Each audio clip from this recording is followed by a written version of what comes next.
हरियाणा में Indian national defence university कहां पर है? तो इसका राइट आंसर क्या होगा? 4 ऑप्शंस आपकी स्क्रीन के सामने हैं।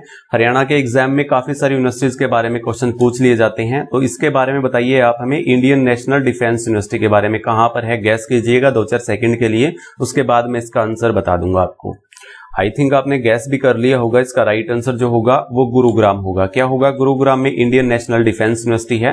कहां पर है? गुरुग्राम में है, याद रखिएगा। सोनीपत में सबसे ज्यादा यूनिवर्सिटी है, सोनीपत में सबसे ज्यादा यूनिवर्सिटी है, इसके बारे में भी आप याद रखिएगा। इसीलिए इसको एजुकेशन सिटी बोलते हैं, इसीलिए इसको एजुकेशन सिटी भी बोलते हैं सोनीपत को, सबसे ज्यादा यूनिवर्सिटी के कारण। जैसे कि हिसार को स्टील सिटी बोल दिया जाता है, यहाँ पर जिंदल इंडस्ट्रीज है ना स्टील की, तो यहाँ पर इसको स्टील सिटी बोला जाता है हिसार को। गुरुग्राम को मिलेनियम सिटी बोल देते हैं, साइबर सिटी भी बोल देते हैं गुरुग्राम को। अंबाला को मिक्सी सिटी बोल देते हैं, अंबाला को साइंस सिटी भी बोल देते हैं। तो ये सब आपको याद रखना है। सोनीपत को एजुकेशन सिटी कहा जाता है ना। चलिए आगे बढ़ते हैं। यहाँ पर गुरुग्राम में अमेठी विश्वविद्यालय भी है। देखिए अमेठी प्राइवेट यूनिवर्सिटी है, कहां पर है? ये भी गुरुग्राम में है। और इंडियन नेशनल डिफेंस यूनिवर्सिटी के बारे में बताया मैंने आपको, ये भी गुरुग्राम में है, याद रखिएगा अमेठी विश्वविद्यालय के बारे में। हिसार में लाला लाजपत राय पशु चिकित्सा विश्वविद्यालय है, इसको भी आप याद रखिएगा। हिसार में लाला लाजपत राय पशु चिकित्सा विश्वविद्यालय है, जिसे लुआस बोल देते हैं। कहां पर है? ये हिसार में है। कब स्थापित किया गया था? 2010 में, 2010 में इसको स्थापित किया गया था, इसको भी आप याद रखेंगे। चौधरी चरण सिंह विश्वविद्यालय, HAU जिसको बोल देते हैं, चौधरी चरण सिंह विश्वविद्यालय कहां पर है? ये भी हिसार में है। 1970 में इसको स्थापित किया गया था। कब किया गया था? 1970 में, इसको भी याद रखिएगा। GJU गुरु जम्बेश्वर यूनिवर्सिटी, ये भी हिसार में है।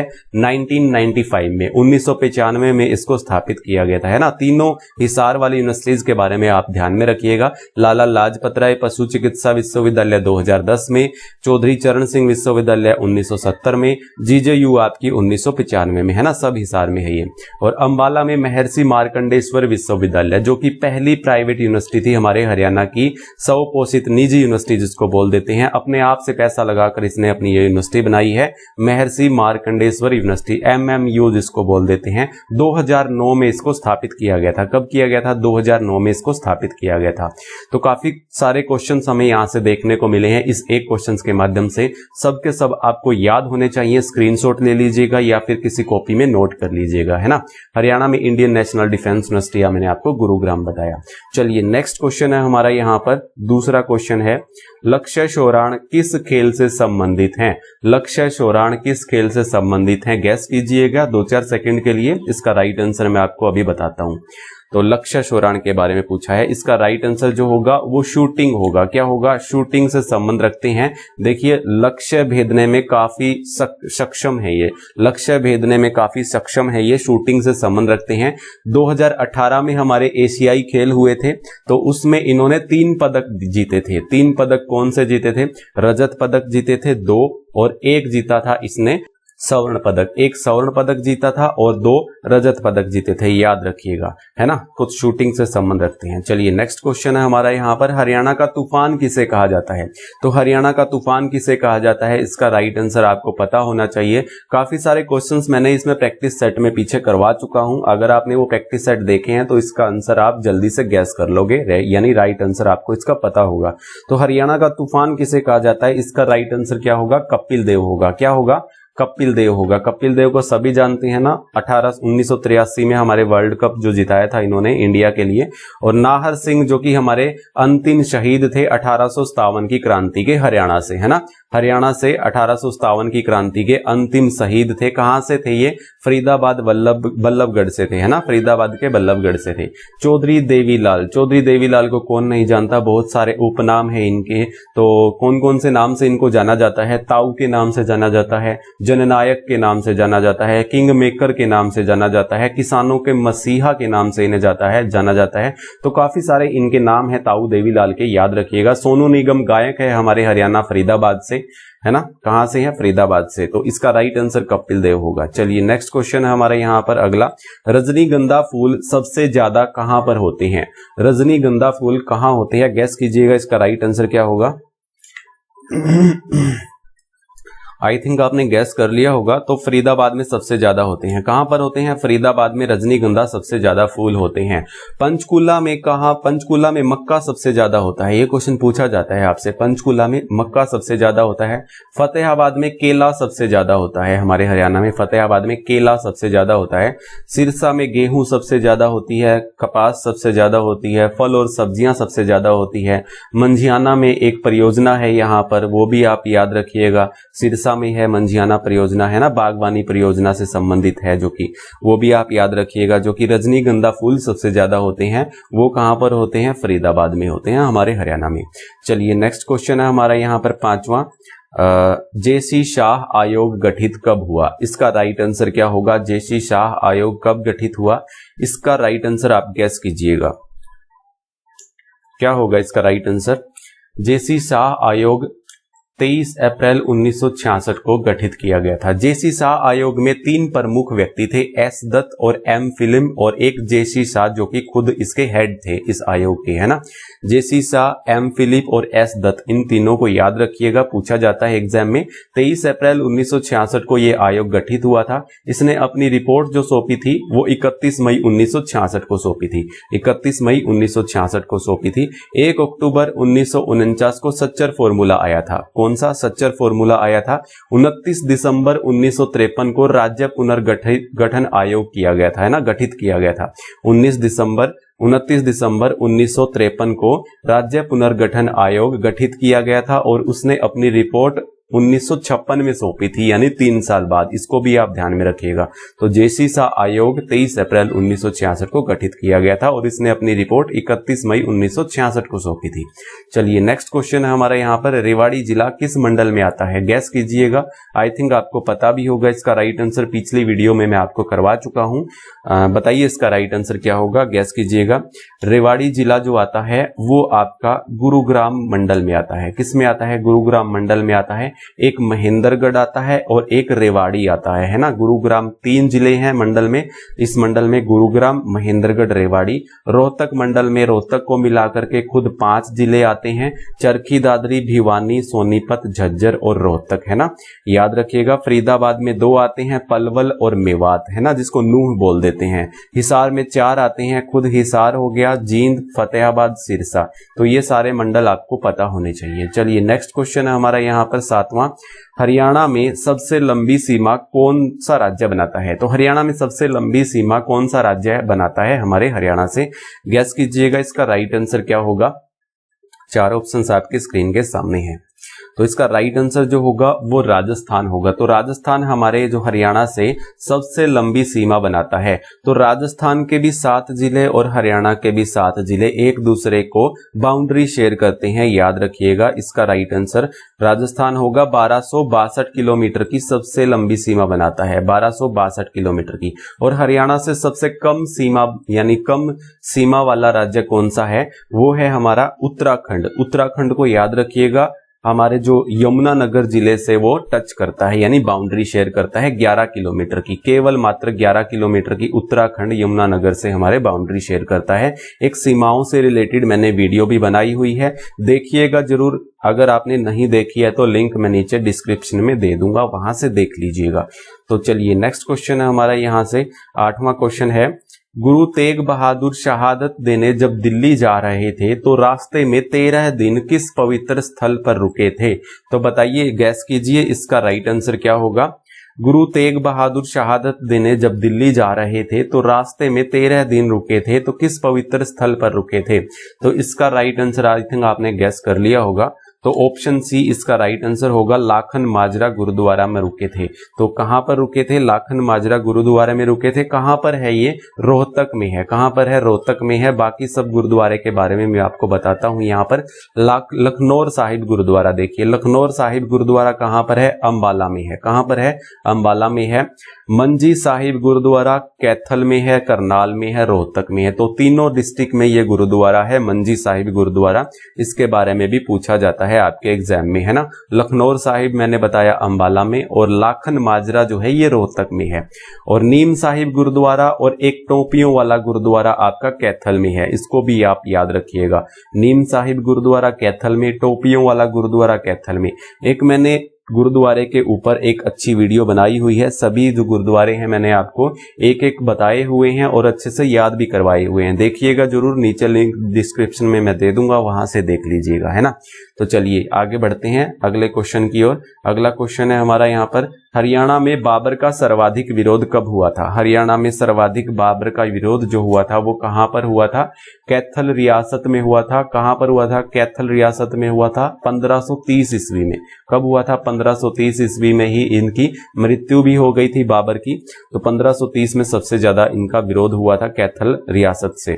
बाराखंबा छतरी अवस्थित कहां पर है? बाराखंबा छतरी जो है वो कहां पर है? इसका राइट आंसर क्या होगा? गैस कीजिएगा। बाराखंबा छतरी के बारे में पूछा जाता है, कहां पर है? पलवल में है। कहां पर है? पलवल में है। तो बहुत से क्वेश्चन इस तरह के पूछे जाते हैं पर्यटक स्थल से। बाराखंबा छतरी कहां पर है? पलवल में है। मेवात में चूही महल है। कौन सा चूही महल है? और एक यहाँ पर शेख मूसा की मजार है। शेख मूसा की मजार चूही महल है यहाँ पर मेवात में, याद रखिएगा। यमुनानगर से आपसे बीरबल का रंग महल पूछ लिया जाता है, जिसे बूढ़िया का रंग महल भी बोलते हैं, है ना। बूढ़िया का रंग महल, बीरबल का रंग महल। पानीपत में काफी सारी चीजें हैं यहाँ पर। पानीपत में मैं एक सेपरेट वीडियो बनाने वाला हूँ इसके ऊपर। तो पानीपत के 3 युद्ध आपको पता होगा, 1526 में, 1556 में और एक 1761 में। तीनों युद्ध यहाँ से काफी फेमस है। यहाँ से काबुली बाग मस्जिद आपसे पूछ जाती है। इब्राहिम लोदी का मकबरा आपसे पूछ लिया जाता है। बू अली शाह कलंदर की दरगाह आपसे पूछ ली जाती है। तो पानीपत में है, ये सब याद रखिएगा। बाराखंबा छतरी कहां पर है? पलवल में है ना। चलिए नेक्स्ट क्वेश्चन है हमारा यहाँ पर 11वां, अधखिला फूल किसकी रचना है? अधखिला फूल किसकी रचना है? गैस कीजिएगा, इसका आंसर क्या होगा? अधखिला फूल के बारे में पूछा गया है एक बार क्वेश्चन, और इसका राइट आंसर जो होगा वो बाल मुकुंद गुप्त होगा। क्या होगा? बाल मुकुंद गुप्त होगा। तो अधखिला फूल किसकी रचना है? बाल मुकुंद गुप्त की है। संत गरीब दास छुड़ानी झज्जर से हैं। बीजक टीका, बीजक पर टीका और हिंजर बोध, 2 रचनाएं हैं इसकी। संत गरीब दास की काफी फेमस जो 2 रचनाएं हैं पूछी जाती हैं, बीजक पर टीका और हिंजर बोध इसकी रचना है। रमेश चंद्र जैन की मेहंदी रचे हाथ पूछा जाता है। कौन सी? मेहंदी रचे हाथ, ये पूछ लिया जाता है, रमेश चंद्र जैन की है। बिशंबर नाथ कौशिक की जो दुबे जी की चिट्ठियां ये लिखा करते थे, ये भी बहुत फेमस है, बिशंबर नाथ कौशिक की हैं। ताई एक रचना है और रक्षाबंधन एक रचना है, ये भी पूछा जाता है आपके एग्जाम में बिशंबर नाथ कौशिक के बारे में, याद रखिएगा। तो अधखिला फूल किसकी रचना है? बाल मुकुंद गुप्त की है। चलिए नेक्स्ट क्वेश्चन है हमारा यहाँ पर 12वां क्वेश्चन है, भीमा देवी कॉम्प्लेक्स कहां पर स्थित है? भीमा देवी कॉम्प्लेक्स कहां पर है? एक क्वेश्चन के माध्यम से पिछले सेट में मैंने आपको बताया था भीमा देवी कॉम्प्लेक्स कहां पर है। इसका राइट आंसर क्या होगा? पिंजौर होगा। क्या होगा? पिंजौर पंचकुला में भीमा देवी कॉम्प्लेक्स है, याद रखिएगा, है ना। चलिए नेक्स्ट क्वेश्चन है हमारे यहाँ पर, किन्नर गांव का नाम बदलकर गैबी नगर कर दिया है, ये गांव किस जिले में है? ये अभी पीछे 1-2 साल का आपका क्वेश्चन है, तो बताइए इसका राइट आंसर क्या होगा? किन्नर गांव का नाम बदलकर गैबी नगर कर दिया है। तो काफी सारे गांव के नाम बदलकर अलग अलग नाम, अच्छे अच्छे नाम रखे गए हैं, तो आप सबको ये पता होना चाहिए कौन से गांव का कौन सा नाम बदल दिया है ना। तो इसका राइट आंसर जो होगा वो हिसार होगा। हिसार से है ये गांव, कौन सा? किन्नर गांव, जिसका नाम बदल दिया गया है, अब गैबी नगर कर दिया गया है। हिसार से एक चमार खेड़ा का नाम भी सुंदर खेड़ा कर दिया है। भिवानी से एक गांव का दुर्जनपुर गांव का नाम था, जिसका नाम अभी सज्जनपुर कर दिया है, इसको भी आप याद रखिएगा। फतेहाबाद में एक गंदा गांव के नाम से गांव था, अब इसका नाम अजीत नगर कर दिया गया है। तो ये सभी गांव के नाम आपको याद होने चाहिए, है ना। चलिए नेक्स्ट क्वेश्चन है हमारा यहाँ पर अगला, वंदे मातरम योजना का संबंध है। वंदे मातरम योजना का संबंध किस से है? बताइए। किसानों से, बच्चों से, सैनिकों से, महिलाओं से। ये क्वेश्चन पूछा गया है HSSC एग्जाम में, इसका राइट आंसर क्या होगा? वंदे मातरम योजना 2004 में शुरू की गई थी, महिलाओं से संबंधित है। किससे है? महिलाओं से संबंधित है, 2004 में इसकी शुरुआत हुई थी, तो याद रखिएगा किससे है? महिलाओं से। चलिए नेक्स्ट क्वेश्चन है हमारा यहाँ पर 15वां, सुशासन सूची में देश में राज्य का स्थान है। तो सुशासन सूची में देश में राज्य का स्थान कौन सा है? इसका राइट आंसर क्या होगा? गैस कीजिएगा। सुशासन सूची में देश का राज्य का स्थान है, ये होगा आपका 7वां। तो इसका राइट आंसर क्या होगा? 7वां होगा। याद रखिएगा, राज्य स्तरीय सुशासन दिवस कार्यक्रम गुरुग्राम में आयोजित किया गया था। कहां पर किया गया था ये कार्यक्रम? गुरुग्राम में आयोजित किया गया था। राज्य सरकार 2020 वर्ष को सुशासन संकल्प वर्ष के रूप में मनाया, तो 2020 को सुशासन संकल्प वर्ष के रूप में भी मनाया गया था, तो इसको भी याद रखिएगा। 7वां इसका राइट आंसर हो जाएगा, ऑप्शन ए है ना। यूनियनिस्ट पार्टी की स्थापना कब हुई? यूनियनिस्ट पार्टी की स्थापना किसने की थी और कब की थी? इसका राइट आंसर क्या होगा? गैस कीजिएगा। यूनियनिस्ट पार्टी की स्थापना चौधरी छोटू राम ने की थी। छोटू राम का जो असली नाम था वो क्या था, वो बताइएगा कमेंट करके नीचे कमेंट बॉक्स में। और यूनियनिस्ट पार्टी की स्थापना जो हुई थी वो 1923 में हुई थी। कब हुई थी? 1923 में हुई थी।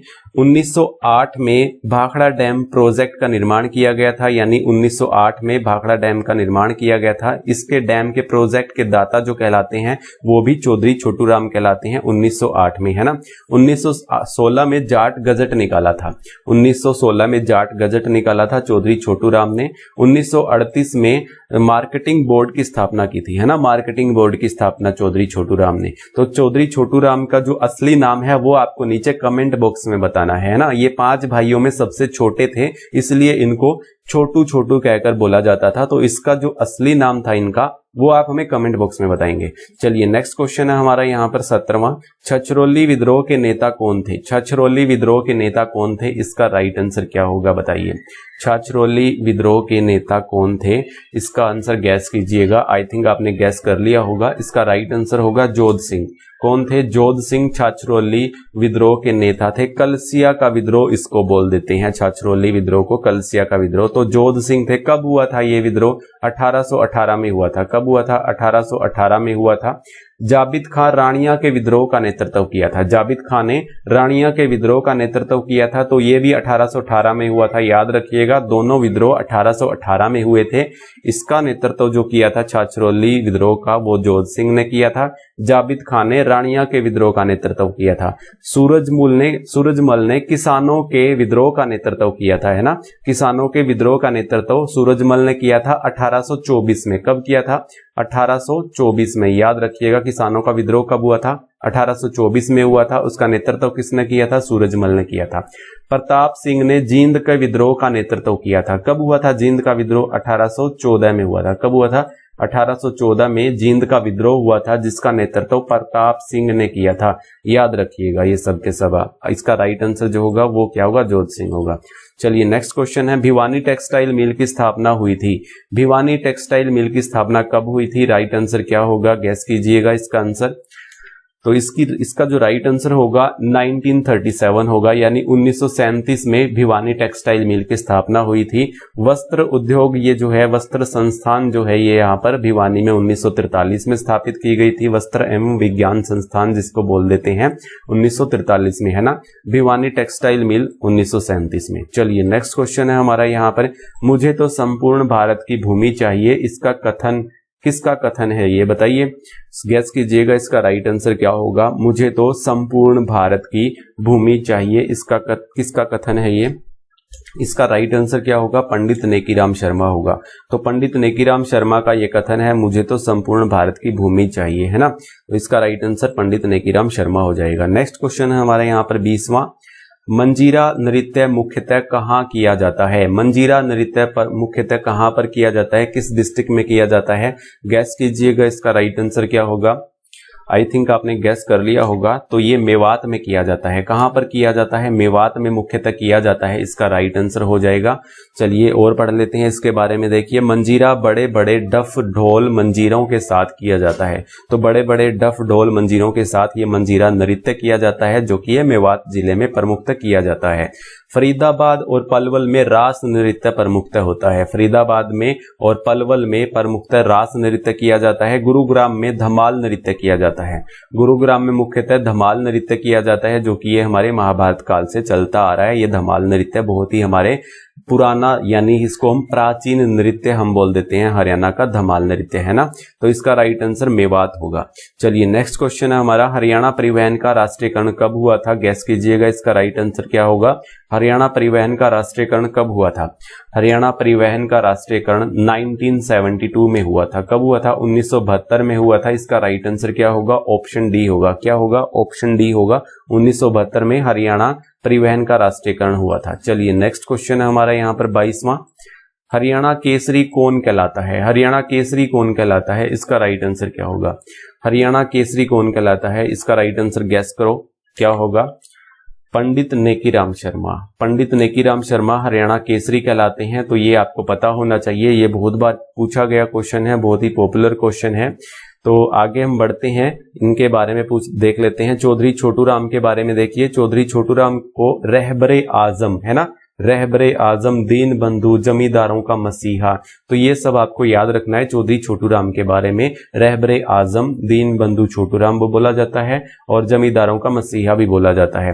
लाला लाजपत राय को पंजाब केसरी से जाना जाता है। लाला लाजपत राय को पंजाब केसरी से जाना जाता है। लाला मुरलीधर को great old man of Punjab व हरियाणा बोला जाता है, जो कि मैंने पिछले सेट में ये क्वेश्चन आपसे पूछा भी था। लाला मुरलीधर को great old man of Punjab व हरियाणा का बोला जाता है, जिसे केसरे हिंद की उपाधि दी गई थी, तो इसे केसरे हिंद भी बोला जाता है ना। तो याद रखिएगा, हरियाणा केसरी कौन कहलाते हैं? पंडित नेकीराम शर्मा। मारकंडा नदी कहां से निकलती है? मारकंडा नदी कहां से निकलती है? गैस कीजिएगा, कहां से निकलती है मारकंडा नदी, जिसको अरुणा नदी भी बोलते हैं, है ना, अरुणा नदी भी बोलते हैं मारकंडा नदी को। और इसकी जो सहायक नदी है वो टांगरी नदी है। कौन सी है? सहायक नदी है। प्रमुख सहायक नदी के बारे में पूछा जाता है मारकंडा नदी की, टांगरी नदी है, याद रखिएगा। तो इसका राइट आंसर जो होगा वो शिवालिकी होगा। शिवालिकी की पहाड़ियों से निकलती है, हिमाचल प्रदेश से, धरतीधर जगह से।